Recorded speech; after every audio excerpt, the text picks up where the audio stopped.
Oh, yeah. Exodus chapter number 20. We're continuing going through the 10 Commandments here this evening. And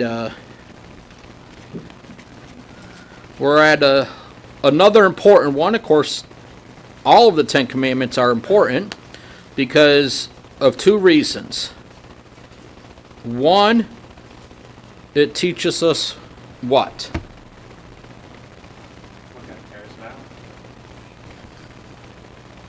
I like that, but that's not what I was thinking.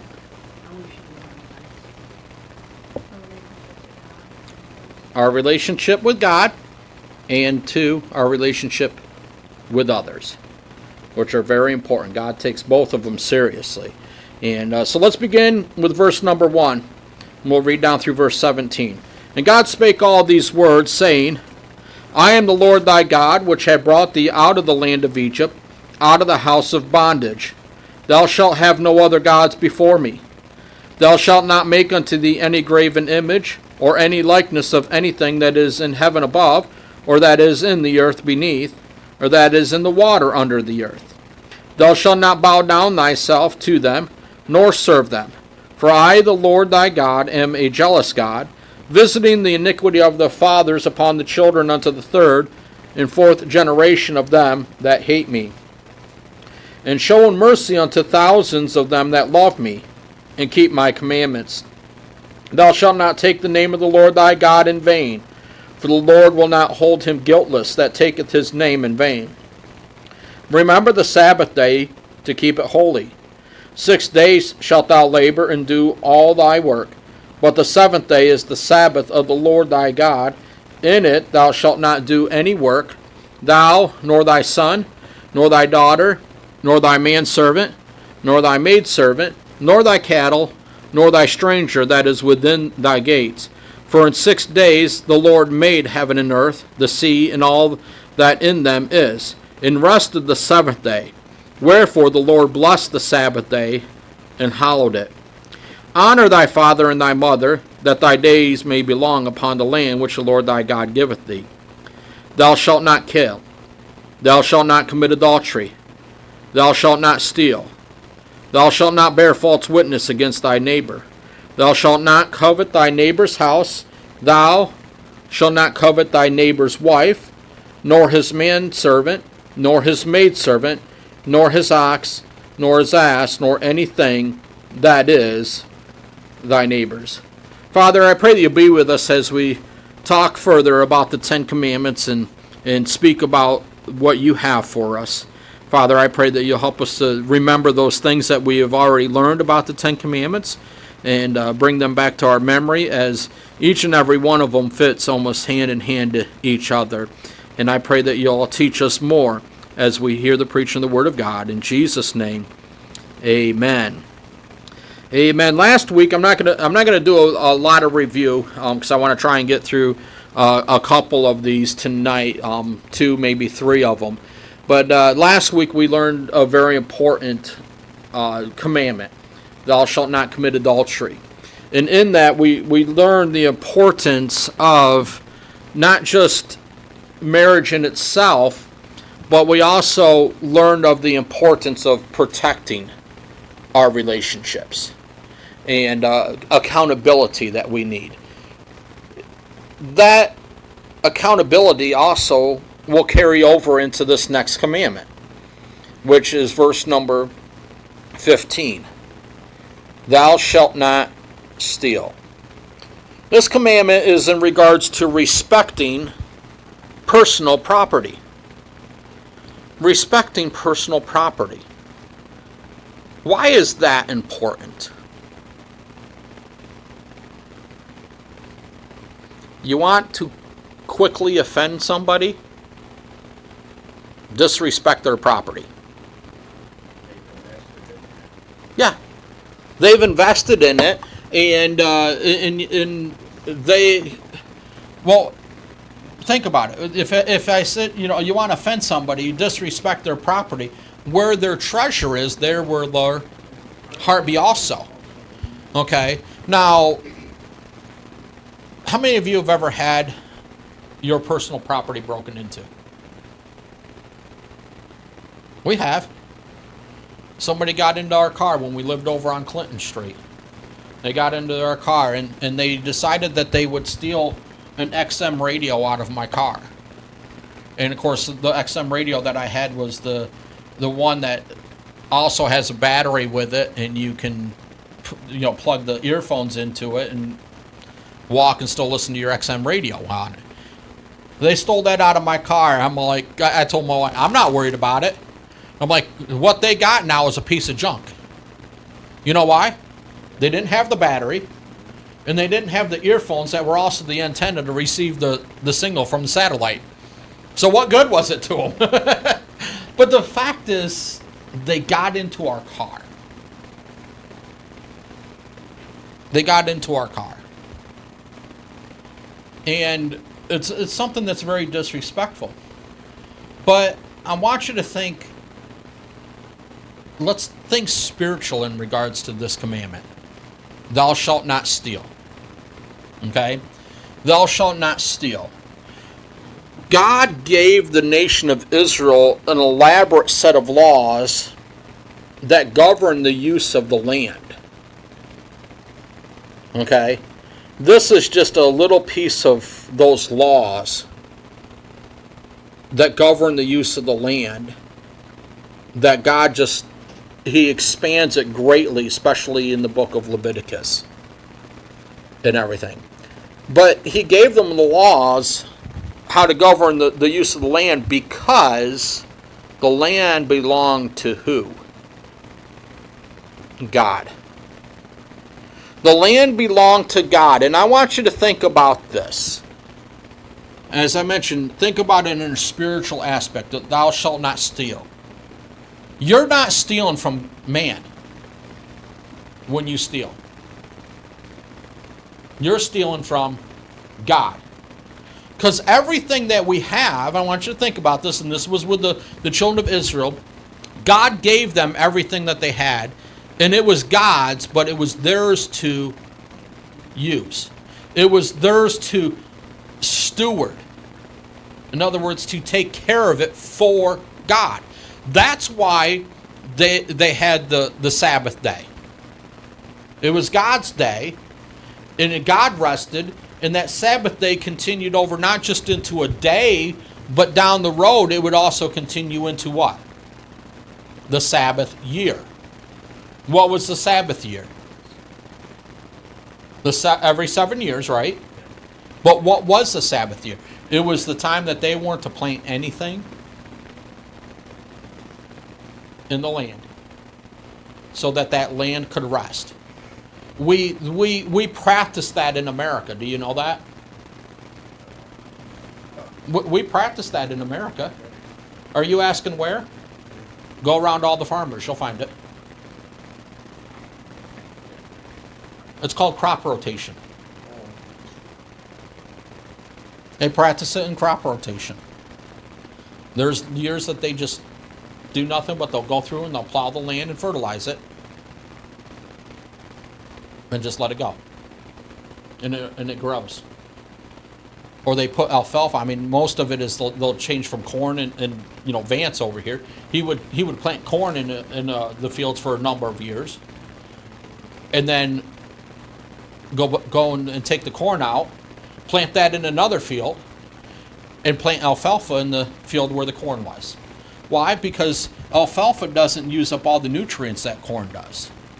And so therefore, nutrients can go back into the land, and also alfalfa in itself will put nutrients back in the land that the corn needs. And so in essence, it's practicing a Sabbath of planting.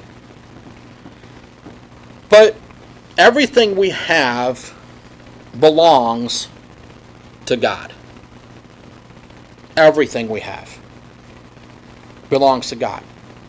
In Leviticus 25, verse 2, it says, Speak unto the children of Israel, and say unto them, When you come into the land which I give you, then shall the land keep a Sabbath unto the Lord. Chapter 25, verse 23 of Leviticus, The land shall not be sold forever, for the land is mine. For ye are strangers and sojourners with me. Leviticus 25:38, I am the Lord your God, which brought you forth out of the land of Egypt, to give you the land of Canaan, and to be your God. Because of that mentality that they needed to have, the basis, the law, the Ten Commandments become a basis for a sane ecology. A sane ecology. You ever see what they got to do to bring these exotic animals to zoos?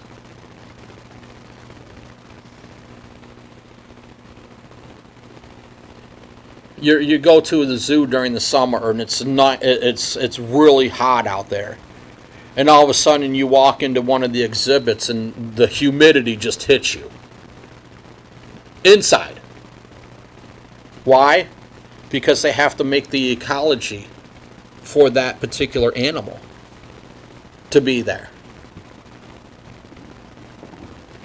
You ever walk inside of a penguin exhibit, and I'm talking inside?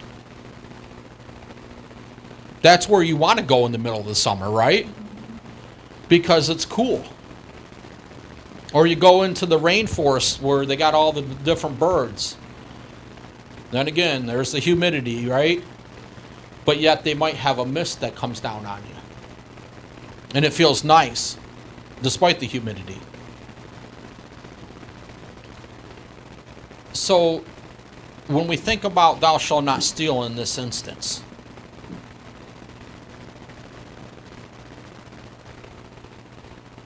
what comes to your mind?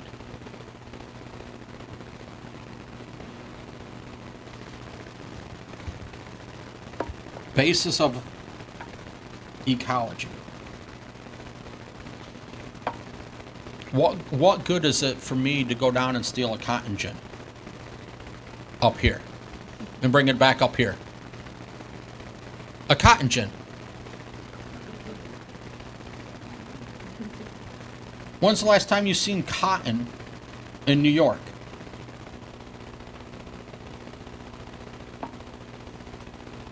What'd you say? In Hobby Lobby. Oh. This is what God was trying to teach the children of Israel about stealing. Why would a person steal in the first place?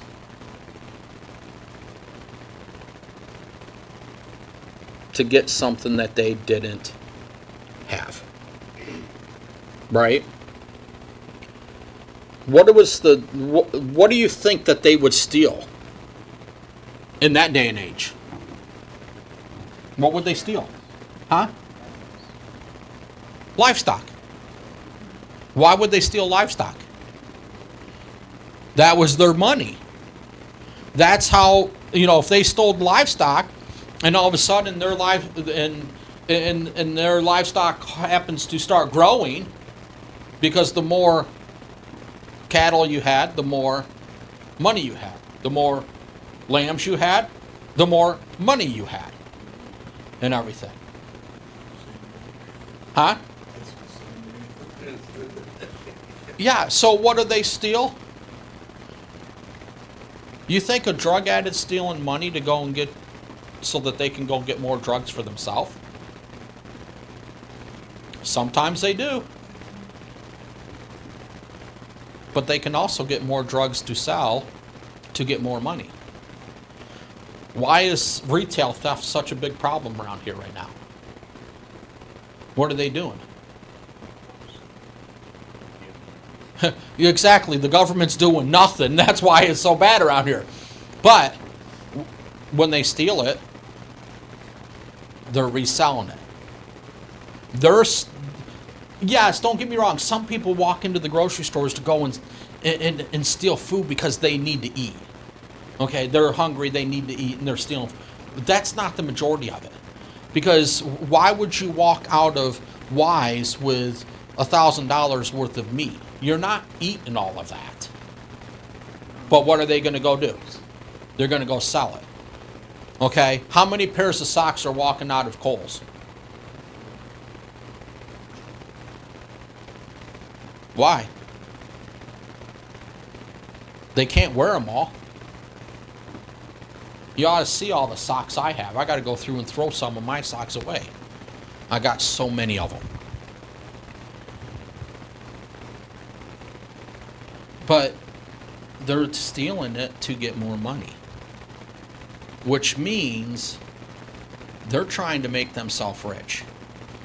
They're trying, and that's, why would we steal from somebody? To better off ourselves.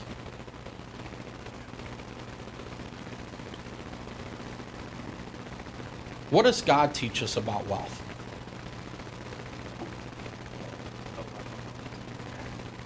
The love of money is the root of all evil. Wealth comes from God. What else does he teach us? You don't work, you don't eat. Whatsoever state I am therewith to be content. What else does God teach us about money?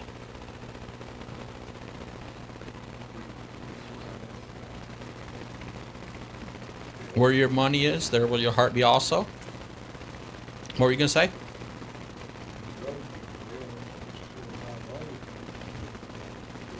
Yeah, because again, they can sell it to buy the drugs, or they can trade it to get drugs. Yeah, and so God is very clear about how to take care of yourself. Thou shalt not steal. There's a New Testament version of that commandment too. Okay, so this one, these ones that want to throw out all the moral law with Jesus dying on the cross, how do they fight this one?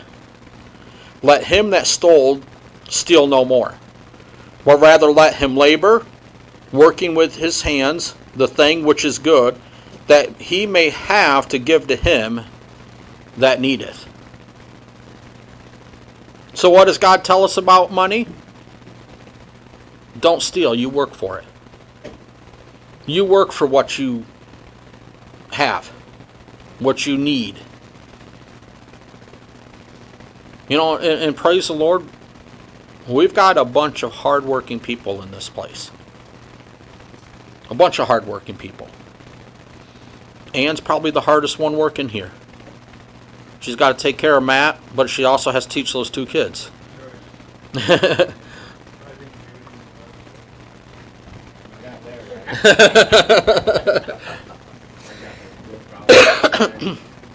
So here's the application that we need to take from thou shalt not steal. Okay? This is the application. This verse is teaching us that there's only 3 ways to get wealth. Work for it, have it given to you, or to steal it. And stealing is wrong.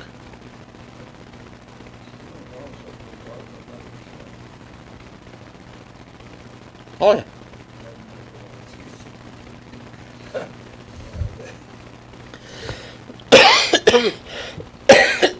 Stealing is caused by another sin, and it can cause another sin. I know where you were going with this. Chain reaction. Yeah, chain reaction. Exactly.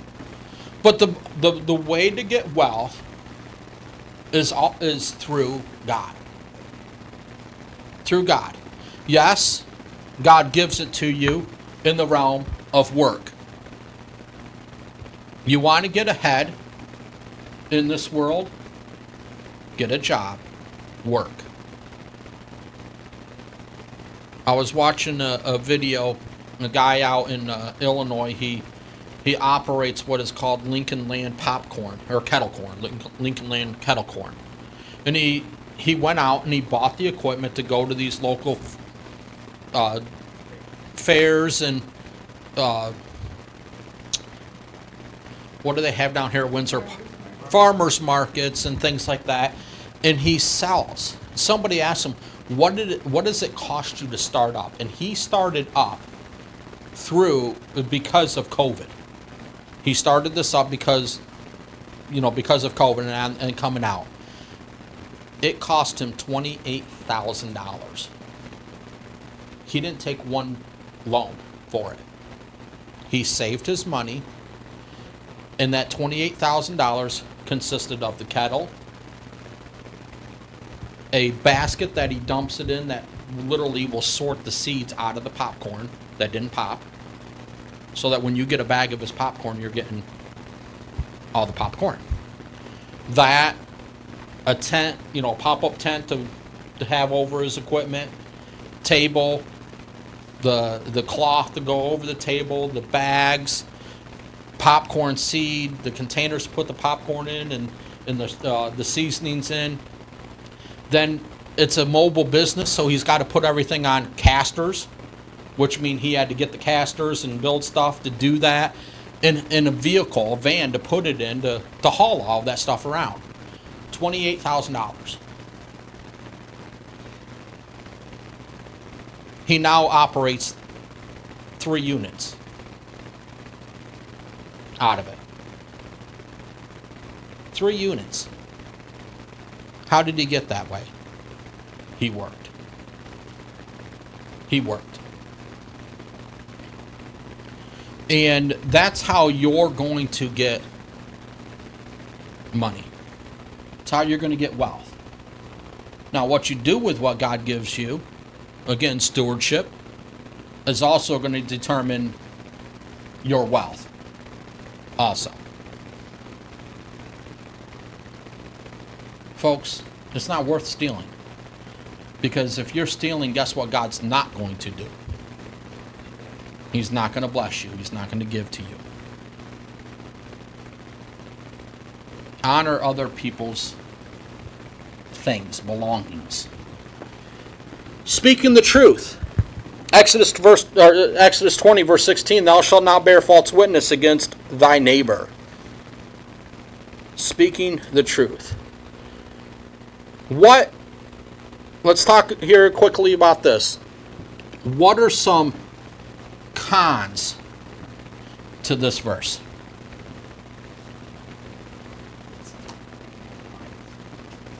Negative things. If you don't speak the truth, what are some consequences? Lack of trust. You're sinning. What else? Huh? There's ramifications in law if you're not telling the truth. What? You're going to end up with more enemies. Because what David said, people won't trust you.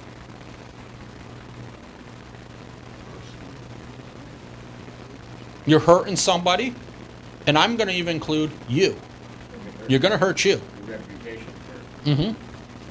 So there's a lot of things that, if we're not speaking the truth, that go against us. But I would have to say there's more that goes for us when we speak the truth. Because you're going to build trust.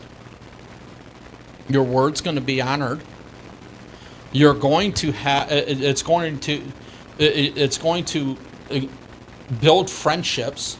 Instead of hurt people, it's going to build up those relationships, including yourself.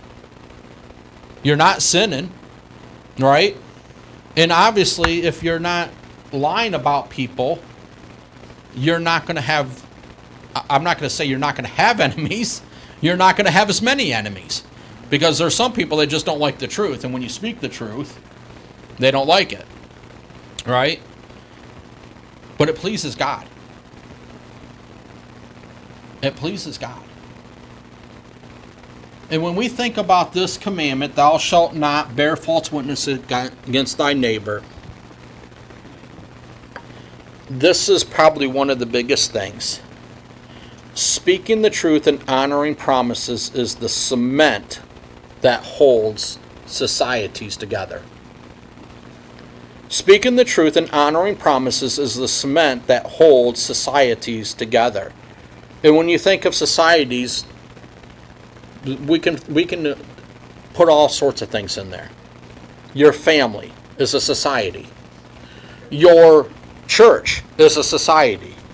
Your co-workers, your place of employment is a society.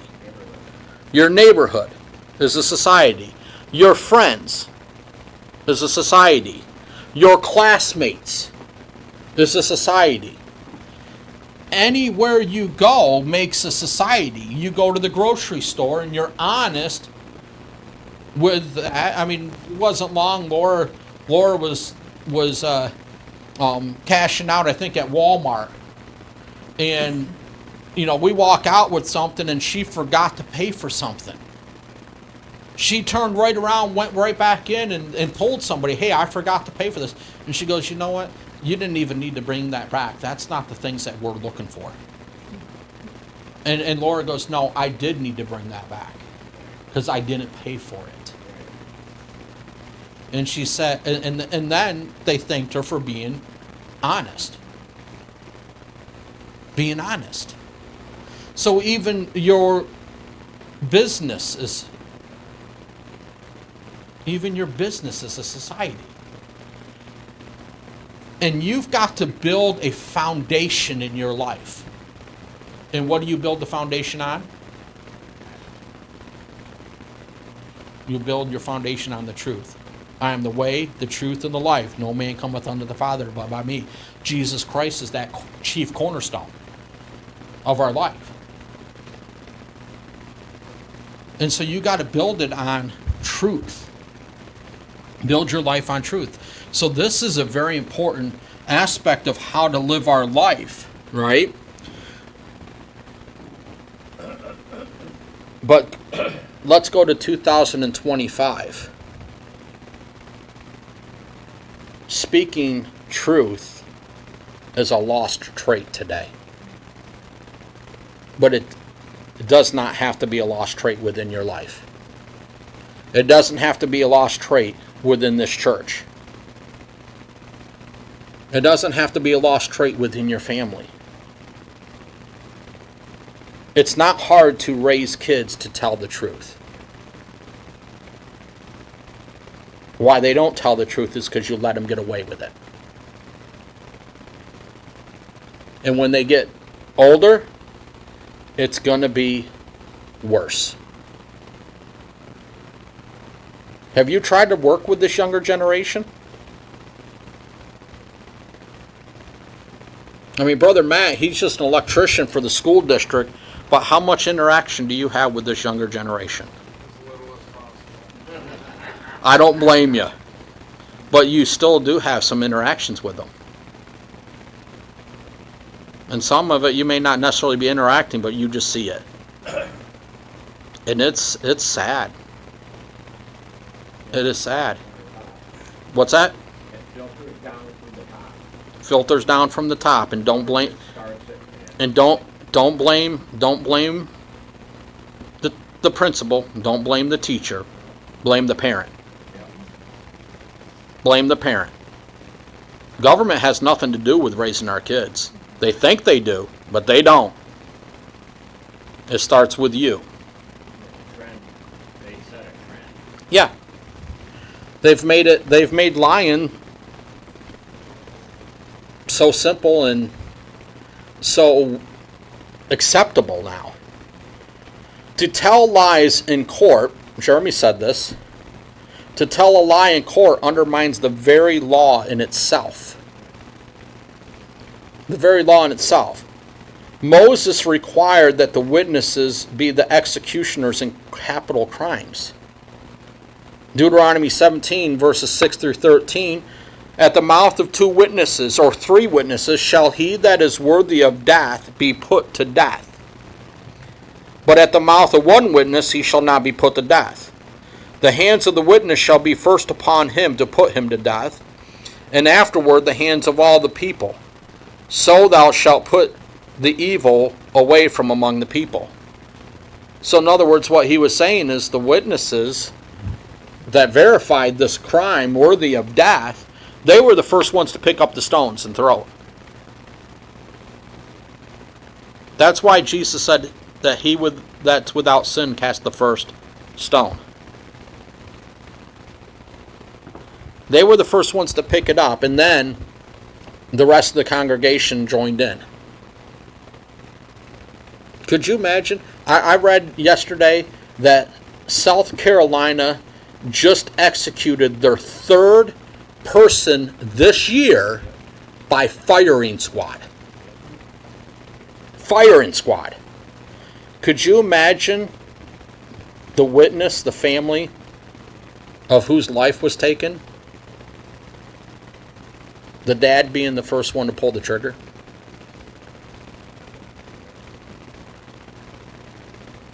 I bet you the murder rate in South Carolina is a lot better than New York's. Why? Because they're publicly executing people. Exactly. So yeah, it truth even goes into our legal system. It plays a big part. How many times, and listen, more people are sentenced to jail for crimes that they committed because they honestly committed them than those that didn't commit the crime that get sentenced to jail because of a wrong verdict, because of lying and so forth. I was just reading a news article from up in Oswego. A DoorDasher went to deliver their a meal that was ordered, and she walked up and the door was wide open, and she walked in and saw this person totally nude, took a video of it, posted it on TikTok, tried to tell DoorDash that she was sexually assaulted. Well, now she's got 2 felony accounts against her up in Oswego because she lied and she took a video and passed it around. And guess where the crime scene all started from? DoorDash submitted to the law everything. DoorDash kicked her right off of the platform because it identified location and customer information, which they're forbidden to do. What'd she do? She lied to authorities. And now she's in bigger trouble than anything.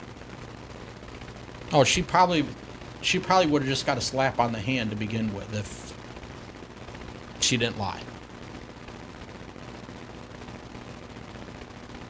But law is very important to the truth. This law, thou shalt not bear false witness against thy neighbor, also comes with many other technicalities to it. Chapter 23 of Exodus, verse 1, thou shalt not raise a false report.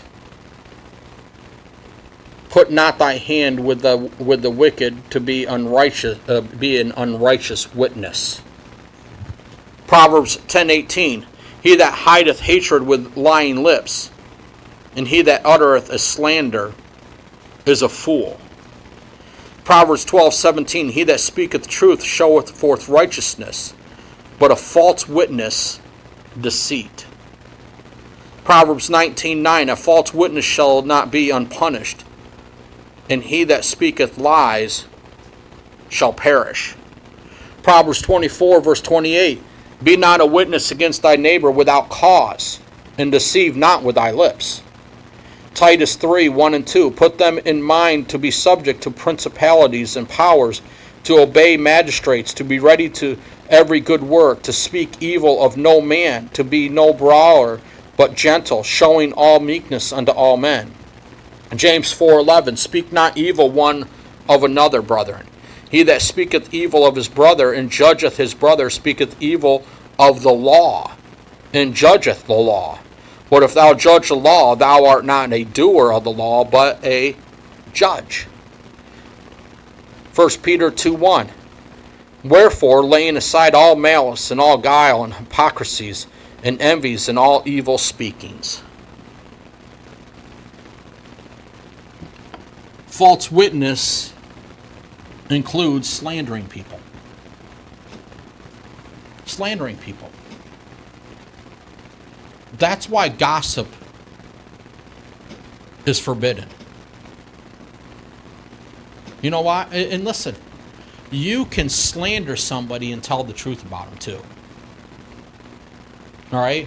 If I know something that's between Dave and I, and it's condemning to Dave, and I start speaking that to other people, what am I now doing? Slandering Dave. Even though I might tell the truth that I know, but most of the time, you don't know what the truth is, so keep your mouth quiet. That's the best thing. Just keep your mouth quiet when you hear something.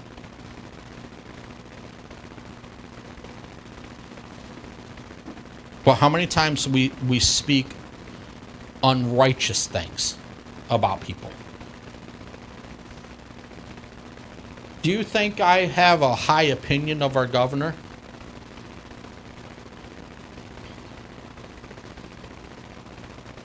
Stop slandering me. You mouth certainly.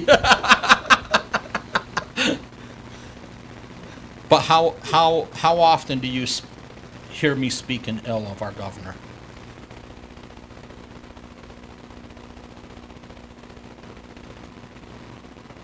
When President Biden was elected, and that whole election went totally opposite what everybody was thinking it was going to go, and everybody was woe is me, and they're all talking about, talking bad about the President Biden. I'm like, hey, listen, that's God's anointed. That's God's anointed. We don't talk bad about him. It doesn't. I'm not saying that we agree with him and we like him. We don't talk bad about him. We talk to God about him. And that goes even for our president today. Do you think he makes you think he makes me happy all the time? No. He doesn't. But that doesn't give me the right to go talking bad about him. And it doesn't even have to be that stature. I don't have a right to go talking bad about you and things I might know about you. And you don't have the right to go talking bad about me and things that you might know about me.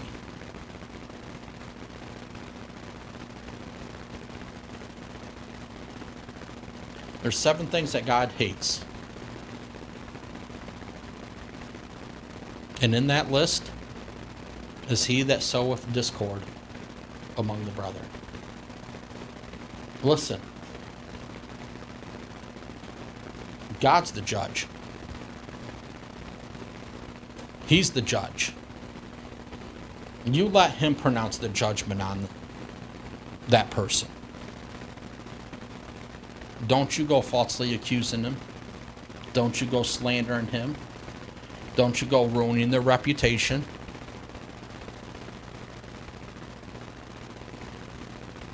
When it comes to other people's life, we need to be a member of the grand jury. You know what the member of a grand jury is sworn to? You don't talk about this case for the rest of your life. Not the trial jury. The trial jury just can't talk about it until when? Till it's over with. Grand jury, you can't talk about it for the rest of your life.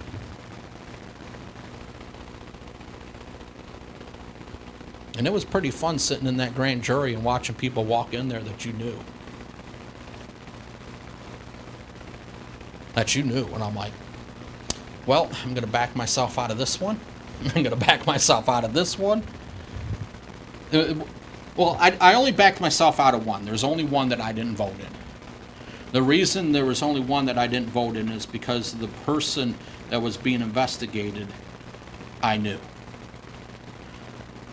Now, there was a couple other people that came in as witnesses against somebody that was being investigated that I used caution with to say, hey, I know this person. Is this going to give me a bias in my judgment of whether to vote to indict the person or not? That was the only thing I did. But the one where I literally knew the person that was being investigated, and I just no voted that one. That way I didn't have any kind of bias or unbiased in it. Just no vote. But we've got to honor people.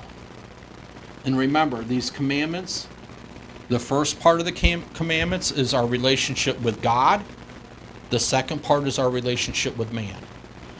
And when you go to lie to that person the next time, think about what you're doing to that person in that relationship. When you go to talk about somebody next time, think about what you could be doing to that person in that relationship.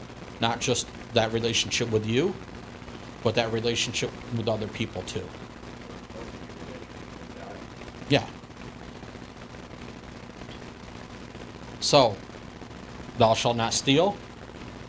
Thou shalt not bear false witness against thy neighbor. And we'll come back and we'll talk about 2 more. Well, Pastor, there's only 10 commandments. You're right. But did you forget about the one that came out in the New Testament? And the second is like unto this: love thy neighbor as thyself. We'll talk about it. Father, we